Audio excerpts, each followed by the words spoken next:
अस्सलाम वालेकुम जी, कैसे हैं आप सब। तो आज मैं आप लोगों के लिए लेकर आ गई हूँ एक और ज़बरदस्त सा makeup tutorial. This is my models before. थोड़ा सा लेट हो गया था ये वाला ट्यूटोरियल अपलोड करने में। जी, सबसे पहले मैंने मॉडल की करी थी skin prep. Basically she is not a model, she is my friend. Dubai से जैसे ही वो आई थी उस दिन हमने डिसाइड किया कि क्यों ना आज एक शूट कर लिया जाए। वैसे वो कुछ हेयर ट्रीटमेंट्स लेने आई थी सैलून पे, तो फिर हमने एक शूट भी कर लिया। अच्छा जी, तो मैंने उसको वैसे नीड नहीं थी इतनी, माशाल्लाह उसकी स्किन बहुत क्लियर है, बट जाहिर सी बात है जाग के जो रातों को डार्क सर्कल आ जाते हैं उनको हमें कवर करना होता है। तो वो मैंने एक न्यू ब्रांड यूज़ किया था यहाँ पे डार्क सर्कल कवर करने के लिए। ऑरेंज प्रो कंसीलर के साथ आपने कैमोफ्लेज करना है, डार्क सर्कल कवर करने हैं। अच्छा जी, बहुत से लोग कहते हैं कि हम ओरिएंटल यूज़ कर सकते हैं। बिल्कुल आप लोग कर सकते हैं। मैं हमेशा अपनी वीडियो में बताती हूँ जिस चीज़ से आप लोग कंफर्टेबल रहते हैं, जो चीज़ आपके हाथ पे चलती है वो आप यूज़ किया करें, ठीक है। अच्छा जी, तो उसके बाद मैंने यहाँ पे 38 की थोड़ी सी स्टिक लगाई थी इवन टोन करने के लिए। टू टोन थोड़ी सी स्किन हो रही थी इसकी, तो मैंने जो है उनको इवन टोन करने के लिए स्टिक लगाई 38 लाइट सी। उसके बाद मैंने 2 फाउंडेशन यहाँ पे यूज़ किए थे काशीज़ के ही। एक था कलर करेक्टर नंबर 19 और एक था नंबर 7। यूजुअली मैं यूज़ करती रहती हूँ इन 2 शेड्स को। तो इन दोनों शेड्स को ब्लेंड करके अच्छे से कंप्लीट फेस पे डैप करके जो है आपने उसको ब्लेंड करना है। स्पंज याद रहे आपका, ब्यूटी ब्लेंडर जो भी आप जो जिससे आप ब्लेंड कर रहे हो, तो वो थोड़ा सा वेट कर लिया करें। फ्लॉलेस सी और बहुत अच्छा एक ब्लेंड हो जाता है, फ्लॉलेस सी लुक आ जाती है, ठीक है। तो डैप करके लाइट तरीके से आपने जो है उसको कंप्लीट ब्लेंड करना है। ब्लेंडिंग मोस्ट इम्पॉर्टेंट पार्ट होती है ओवरऑल मेकअप में। अगर आप कॉन्टोर कर रहे हो, अगर आप बेस बना रहे हो, आई मेकओवर कर रहे हो, सब चीज़ में ब्लेंडिंग का बहुत इंपॉर्टेंट एक पार्ट होता है, तो वो अच्छे से होना चाहिए। क्योंकि बहुत से लोग कहते हैं हमारी नोज से बेस फट गई है, चिक से फट गई है, तो यही रीज़न होता है कि आपकी ब्लेंडिंग फर्स्ट ऑफ ऑल अच्छी नहीं होती है, प्रोडक्ट ज़्यादा भी लग जाता है, ठीक है। फिर इसके बाद मैंने यहाँ पे यूज़ किया है क्रिस्टाइन का कंसीलर आई के डार्क सर्कल को कवर करने के लिए, और ये फेयर शेड पे है थोड़ा सा। इस दफ़ा मैंने फाउंडेशन की एप्लीकेशन नहीं की, वो थोड़ा सा थिक हो जाता है और बहुत ज़्यादा लाइंस क्रिएट हो जाती है, मोस्टली ऐसा होता है। तो वैसे भी फाउंडेशंस आप एप्लीकेशन ना किया करें, फाउंडेशन जो है उसका जो मटेरियल स्पंज में होता है उसी को आई के नीचे अप्लाई किया करें। तो मैंने यहाँ पे कंसीलर लगाया था, वो इतना ज़्यादा स्टिकी नहीं था। और यहाँ पे मैं उसके बाद लगा रही हूँ लिक्विड ब्लश ऑन, और ये मेरा फेवरेट ब्लश ऑन है। मैं पर्सनली भी इसी ब्लश ऑन को यूज़ करती हूँ। मेरे पास और भी बहुत सारे इसके शेड्स हैं, डार्क पिंक है, लाइट पिंक है, और ये जो कलर है ये रेड और ऑरेंज का थोड़ा सा कॉम्बो देता है। तो मैंने सोचा थोड़ा सा हम ब्राउन पे जा रहे हैं ओवरऑल मेकअप पे। तो आफ्टर जब आप पाउडर वगैरह कर देते हो तो कंप्लीट जब इसके ऊपर एक और पाउडर ब्लश की एप्लीकेशन होती है तो वो बहुत अच्छी सी लुक आ जाती है। कि मैंने यहाँ पे लगा दिया था मॉडल के फेस पर लिक्विड ब्लश ऑन, ठीक है। थोड़ी सी बातचीत उनकी चल रही थी, वो चुपबंदी नहीं बैठती है, इतना पटर बोलती रहती है। थोड़ा सा मुझे प्रॉब्लम हुई थी, उससे भी लेट हुआ था, लेकिन क्या करें, आप उसकी बातें भी सुनी थी, मेकअप भी शूट भी करना था। तो यहाँ पे मैंने यहाँ पे सिली 18 का, सिली 19, सिली 18 आई थिंक किया।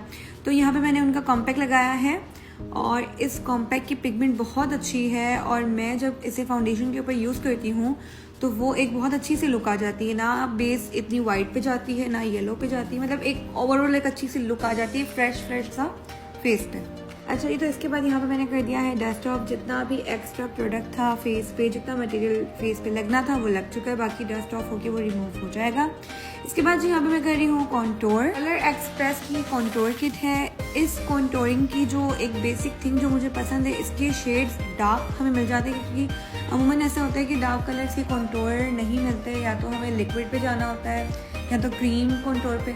लेकिन पाउडर पे जो है इनके बहुत ज़्यादा डार्क पिगमेंट मुझे मिल जाती है, और ये है कि कॉन्टोरिंग वाजे होती है, और मुझे वैसे भी कॉन्टोरिंग बहुत पसंद है मेकअप में, क्योंकि कॉन्टोर से ही आपका फेस इन्हेंस होता है, आपके फीचर्स इन्हेंस होते हैं। अगर आपकी नोज ब्राउड है तो आपने उसको पतला दिखाना है, अगर आपका फेस ब्राउड दिख रहा है तो आपने उसको कट क्रिएट करना है। तो ये सब चीज़ें मैटर करती है कॉन्टोरिंग पर ही। कॉन्टोर आपका अच्छा होगा, आपके फीचर्स इन्हेंस हो जाएंगे। काशीज़ के यहाँ पे मैंने ब्लश ऑन पैलेट से जो है 2 ब्लश ऑन कलर लिए थे, एक लाइट पिंक था और एक डार्क पिंक था, दोनों शेड्स मैंने अप्लाई किए थे, और ये शिमर ब्लश ऑन पैलेट है उनकी। इसके बाद करेंगे जी हम आई मेकओवर। आई मेकओवर करने के लिए सबसे पहले मैंने 2 बेसिक कलर्स लिए थे जो मैं मोस्टली यूज़ करती हूँ। बेज कलर होता है, एक पीच होता है और एक पिंक होता है और एक ब्राउन होता है। तो इस पे से मैंने यहाँ पे यूज़ किया था पीच विद ब्राउन, 2 शेड्स मैंने यहाँ पे यूज़ किए थे। इसके बाद मैंने उसके ऊपर पिंक शेड लगाया था सॉफ्ट एरिया पे, और मैंने काशीज़ की पैलेट यूज़ की थी यहाँ पे कंप्लीट। जो शेड भी आप लगा रहे हैं, मैं अपने स्टूडेंट्स को भी ये कहती हूँ कि अगर आप लोग वन शेडो आई मेकअप भी कर रहे हैं तो उसकी ब्लेंडिंग भी बहुत अच्छी किया करें आई मेकओवर में भी, क्योंकि एक लाइन आ रही होती है, एक आपका मतलब ओवरऑल लुक फिर उससे अच्छी नहीं आती है। वो फील हो रहा होता है कि आपने बस एक लाइन ड्रॉ करके पेंट कर दिया है। तो ब्लेंडिंग इज़ मोस्ट इम्पॉर्टेंट। तो यहाँ पे मैंने यूज़ किया है ब्लैक कलर डेप्थ क्रिएट करने के लिए, थोड़ा सा लाइट सा कॉर्नर किया था। और आप एंड में देखेंगे, देखिए अमूमन ऐसे होता है, मुझे बहुत से लोग कहते हैं कि आप पार्टी मेकअप बोल के ब्राइडल मेकअप कर देती हैं या फिर हैवी हो जाता है। देखिए जब आप मेकअप करवाने आते हैं तब आप लोग पता चलता है कि मेकअप रियल में बहुत नेचुरल हुआ होता है। कुछ चीज़ें कैमरा में बहुत शार्प आ रही होती हैं, बहुत ज़्यादा फील हो रहा होता है आप लोगों को, लेकिन एंड में जाके वो ओवरऑल लुक कंप्लीट अच्छी हो जाती है। अच्छा जी, तो इसके बाद यहाँ पे मैंने थोड़ा सा फ्रेश कर दिया था आउटर कॉर्नर को। उसके बाद मैंने सिल्वर कलर का एक शिमर फॉर्म में शेड लगाया था आईबॉल एरिया पे। उसके बाद मैंने काशीज़ का सीलर लगाया था, gel sealer complete eyeball area पे, जहाँ जहाँ आपने ग्लिटर की एप्लीकेशन करनी है वहाँ। यहाँ मैं यूज़ कर रही हूँ काशीज़ का डस्ट सन गोल्ड, इसका नेम है। और मैंने ये सिल्वर के ऊपर एप्लीकेशन इसलिए की थी क्योंकि दो कलर प्रोमिनेंट हो रहे थे। आप चाहें तो डायरेक्ट सिल्वर पे जा सकते हैं बिल्कुल, या फिर कोई और भी कंट्रास्ट में भी कर सकते थे, लेकिन मैंने थोड़ा सा गोल्ड और सिल्वर पे काम करना था तो वो मैंने कर दिया। इसके बाद इनर कॉर्नर पे मैंने प्योर सिल्वर लगाया था, शिमर लगाया था, वो ग्लिटर डस्ट नहीं था, वो शिमर था इनर कॉर्नर पे। इसके बाद हमें लगानी थी आईलैशेस, और आईलैशेस लगाने से पहले की बेसिक थिंग्स होती है मस्कारा लाइनर। तो मैंने मस्कारा नहीं लगाया, मैंने डायरेक्ट आईलाइनर लगाया।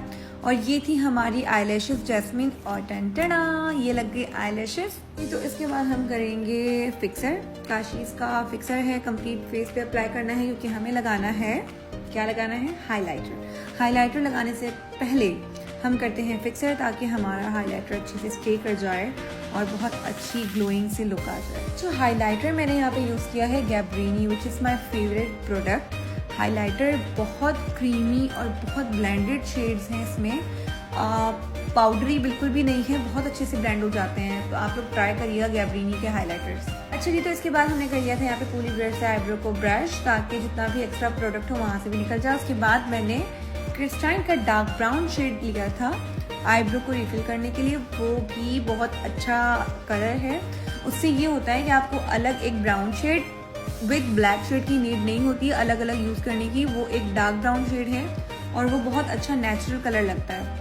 मैंने सेंटर से आईब्रोज को फिल किया था। उसके बाद जितना एक्स्ट्रा मटेरियल रह जाता है ब्रश में वो मैं फ्रंट से फिल कर देती हूँ, तो वो नेचुरल से एक लुक आ जाती है, स्क्वायर नहीं बनता आईब्रो में। शीज का ये लिप ग्लोस था, मैं एंड पे शो करूंगी आपको दोनों लिप ग्लोस। तो यहाँ पे मुझसे बहुत से लोग कहते हैं कि आप डायरेक्ट ग्लोस कैसे लगा लेती हैं, आप लिप पेंसिल से पहले लिप्स क्रिएट क्यों नहीं करती। तो देखिए मैं वो वाली ट्रिक भी करती हूँ, ऐसी बात नहीं है, लेकिन ये वाली जो ट्रिक है मुझे थोड़ी सी ईजी इसलिए लगती है क्योंकि फेस पे अगर आपके बाल आ रहे हैं, लिपस्टिक खराब हो रही है, तो इससे आपके लिप्स खराब नहीं होते, ये सेट रहते हैं। और ग्लोस लगाने के बाद मैं क्रीमी लिपस्टिक भी लगाती हूँ, मैं लिप ग्लॉस भी लगाती हूँ, लिप बाम भी लगाती हूँ, उससे भी लिप्स जो है वो खराब नहीं होते। ग्लोस मैंने वहाँ पे यूज किए थे शीज, एमिली और स्वीट फेस। इसका जो है वो ट्रांसपेरेंट ग्लोस था, ग्लो करने के लिए मैंने लिप्स पे लगाया था। व्हाइट जेल लाइनर लगा लिया मैंने आंखों के अंदर। इसके बाद मैंने यहाँ पे मस्कारा कर दिया, लाइनर कर दिया, और अब मैं लगा रही हूँ चेरिस का लूज हाईलाइटर।